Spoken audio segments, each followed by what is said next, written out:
know you can't fool Mother Nature. The instinct wins every time. Your spine sitting up a little straighter. But when your eyes lock on the night, and I think. Bonjour à toutes et tous. Alors aujourd'hui, on vous convie à un café avec Raphaël Bénard. Raphaël, c'est Madame Merchandising de Citroën, la responsable du merchandising de Citroën. Bonjour Raphaël. Bonjour Cédric. Bienvenue, bienvenue chez vous, j'allais dire. Merci. Raphaël, il y a 2 questions rituelles. Thé ou café? Thé, s'il vous plaît. Voilà, on va vous servir un thé, mais alors, dans quoi je vous sers un thé? Avant qu'on commence, moi je suis hyper content, parce que ça, ce sont vos tasses. Exactement. C'est grâce à vous si elles existent. Tout à fait. Laquelle vous choisissez? Eh bien, aucune de ces 6-là. Non. Je vous ai réservé une petite surprise. Oh. Celle qu'on a développée il y a quelques mois à l'occasion du centenaire de la marque. Voilà. Notre dernier bébé. Alors, vous allez nous l'expliquer, mais ça c'est des tasses, j'allais dire, qu'on a tous en tête. C'est des tasses un peu des années peut-être 20 ou 30, c'est ça?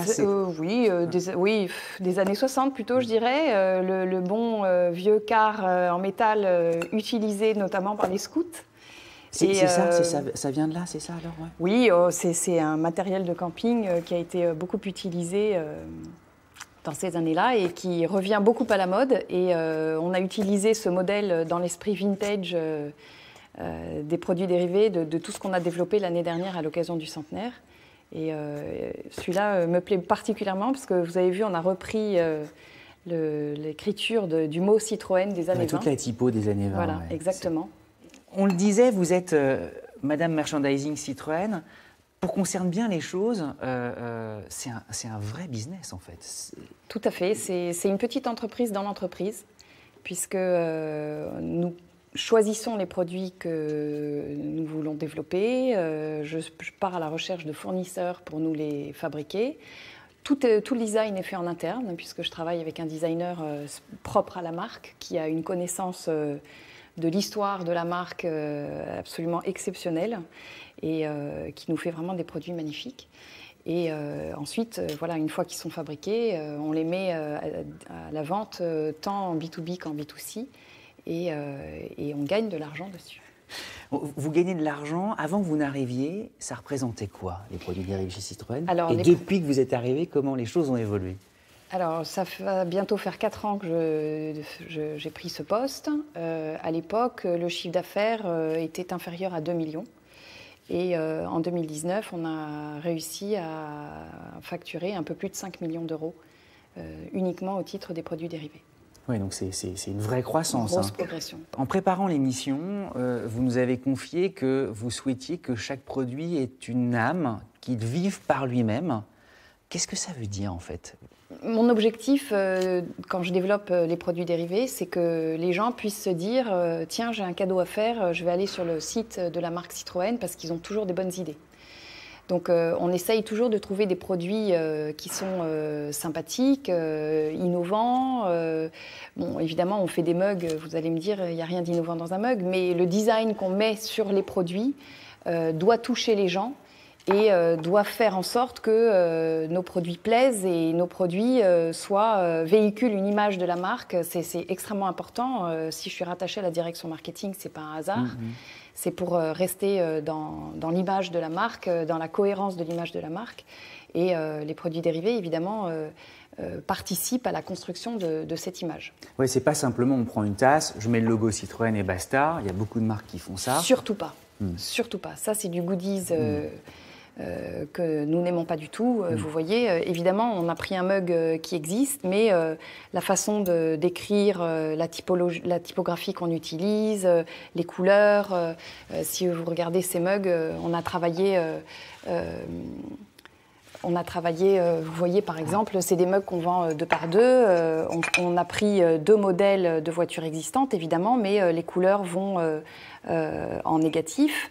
Et c'est des choses on travaille beaucoup sur le caractère sympathique de nos produits. Il y a un travail aussi considérable, donc on l'entend, de sélection de ces produits. Donc votre travail, c'est d'aller dénicher, j'imagine, des fournisseurs, vous avez des idées en tête aussi, vous les partagez avec eux. Exactement. Alors, c'est vrai que souvent, on a des produits que l'on veut développer. Par exemple, l'hiver dernier, je tenais absolument à développer un garage en bois pour les enfants, pour les petites miniatures, puisque les miniatures, évidemment, tiennent une part importante dans notre business. Ça représente quand même 40% du chiffre d'affaires.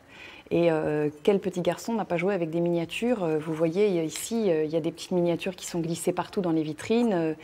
C'est quelque chose qui est très important. Quand un client vient acheter une voiture, il repart avec sa petite miniature. C'est une expérience client qui est différente.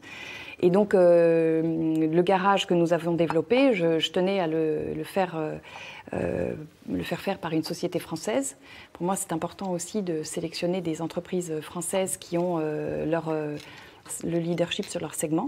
Et donc, je suis allée voir la société Jeannot, qui est un des leaders des jouets en bois. Sur le garage. Voilà, des jouets en bois, et particulièrement sur le garage. Et nous avons entièrement redesigné le garage. Et le packaging, évidemment, a été refait par nous aussi. Tout a été entièrement redessiné. Et on arrive à un produit qui est absolument magnifique, qu'on a reçu là récemment et qui déjà connaît de belles ventes dans les... Et vous nous confiez que même Jeannot était assez ébahi.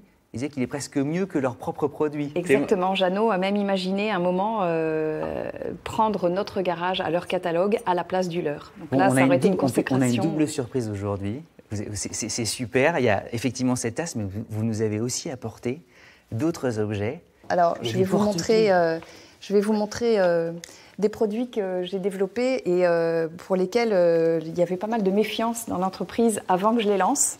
Alors, notamment nos belles chaussettes. C'est vrai que c'est inattendu. C'est tout à fait inattendu. On n'imagine pas avoir des chaussettes dans un catalogue de produits dérivés. Je vous les offrirai, c'est promis. Et donc, on s'est bien moqué de moi avec mes chaussettes. N'empêche qu'on en a déjà vendu 2000 paires. 2000 paires. Ça y est, tout est dit. Okay. Exactement. Et je peux vous dire que quand on fait un salon, par exemple, comme la semaine dernière à Rétromobile, avec un public qui est vraiment fan de la marque et des anciens modèles, des chaussettes, on les vend par wagon. C'est incroyable le succès de ce produit. Et je vous parlais des partenariats qu'on essayait de développer au maximum. J'ai fait faire ces chaussettes par la société Kindy. Bien française, fabriquée en France, en Picardie, grand nom, exactement. Donc voilà, c'est toujours pour moi un gage de qualité et une reconnaissance. Donc vrai travail, hein. Ouais. Voilà. Alors, qu'est-ce que je vais vous montrer aussi? Alors, donc ça, c'est pour le côté textile. Il y a des emporte-pièces. Voilà, on fait aussi des produits pour la cuisine. Donc voilà, ça c'est notre moule à gâteau en silicone flexible en forme de deux chevaux. Donc, voilà, qui fait des très jolis gâteaux. Voilà, exactement. Si vous n'aimez pas les gâteaux, vous pouvez aussi faire des sablés. Donc, on a un moule en porte-pièces, voilà, avec la deux chevaux, la traction. On prend toujours les modèles iconiques qui font rêver, rêver nos fans. Voilà. Je vous montre aussi, ça, c'est un marque-page. Alors, j'ai trouvé ce fournisseur dans un salon. Ça fait très précieux quand même. C'est tout à fait. Ils ont un très joli emballage et donc voilà le petit marque-page. Quand vous êtes en train de lire, vous fermez votre livre et vous avez la petite deux chevaux comme ça qui se pose sur les pages. C'est très mignon, moi j'adore ce produit. Et alors les best-sellers, vous n'arrêtez pas de nous le dire, c'est les porte-clés. Alors les best-sellers, les porte-clés, effectivement, l'année dernière on a vendu un peu plus de 500 000 porte-clés. Donc on en développe dans toutes les gammes. Donc vous avez... c'est super, vous en avez apporté. Ah oui, je vous ai apporté des petits exemples. Donc voilà, le côté vintage pour une Méhari. Raphaël, c'est des rééditions de modèles qui existaient ou pas? Pas du tout, non. Vous les avez complètement créés. On recrée à chaque fois, on part d'une page blanche et on décide, on dit voilà, on veut faire un porte-clés avec une Méhari, comment on va le faire? Donc on étudie différentes possibilités. Voilà. Tout ça, évidemment, en restant en cohérence aussi avec le produit. Donc, on a choisi un modèle émaillé qui est assez vintage pour un modèle vintage. Ça, voilà, c'est la casquette des pilotes de C3WRC. Qui est complètement collector, non? Qui maintenant est devenu collector. Mais bon, l'année dernière, quand on l'a lancé, on était encore en plein dans la course. Mais au contraire, il va prendre de la valeur. Exactement, sans doute. Donc, c'est la casquette des pilotes qui a été faite en modèle réduit. C'est fascinant, c'est vachement bien fait. Là, un autre exemple, ça c'est un concept car qu'on avait lancé l'année dernière, la petite voiture Ami One. Et cette matière vient de la poignée, c'est la poignée de la porte d'Ami One. Donc on a réutilisé la même matière, le même matériau pour faire le porte-clés. Et puis il est très très beau. On a Il y fait celui-là celui-ci qui est absolument magnifique, voilà, qu'on a développé pour le centenaire de la marque l'année dernière. Donc on a l'impression que c'est de la joaillerie tellement ça brille. C'est très beau. Alors sur la base du logo d'origine, hein, vous avez reconnu le logo des années 30. Et celui-ci, on a dû en vendre environ 300 000. 300 000 à peu près. 300 000 porte-clés uniquement de celui-ci. Là, vous avez, alors celui-ci est très joli. C'est Noël. Oui, c'est Noël. C'est toujours Noël avec les produits dérivés. Voilà. Et donc ça, c'est notre dernier bébé. C'est le même fabricant que nos petits. Non, mais tout le monde va les vouloir, là. On va se dire que Et vous avez, voilà, la petite 2 chevaux qui a été développée en 3D. Ça plaît beaucoup, les porte-clés en 3D.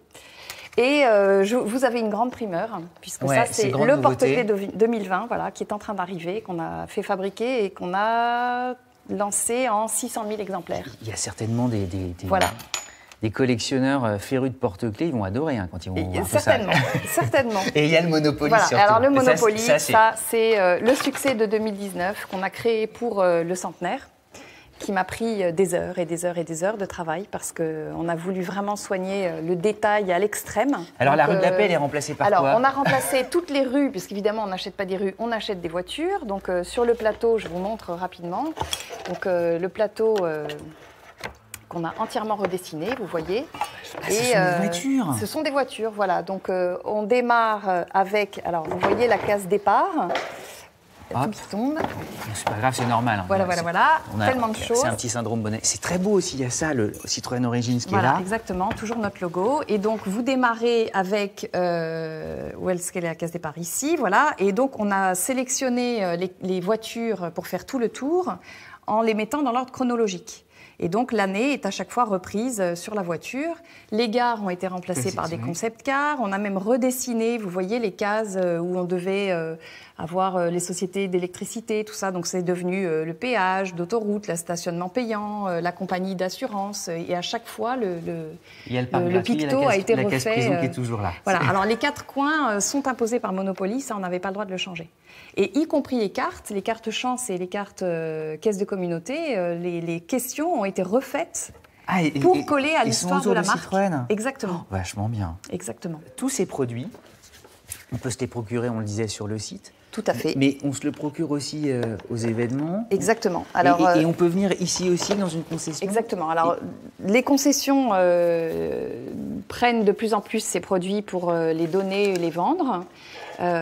Comme dans les vitrines que vous avez pu voir ici, c'est un des exemples qu'on a lancé il y a 2 ans avec la maison Citroën, où on a intégré toutes ces... On est content parce qu'effectivement, on vend des voitures, mais on vend aussi vos produits. Exactement, on vend beaucoup de produits ici, tout à fait. Ils ont beaucoup de succès dans le quartier. C'est très intéressant, effectivement, de voir que les clients qui achètent des voitures, qui sont fans de la marque, viennent aussi acheter nos produits dérivés dans un environnement automobile. Mais pas que, puisque, comme vous l'avez dit, on vend sur notre site internet, qui est en pleine expansion. Alors, il est très récent, notre site, il date d'il y a 2 ans.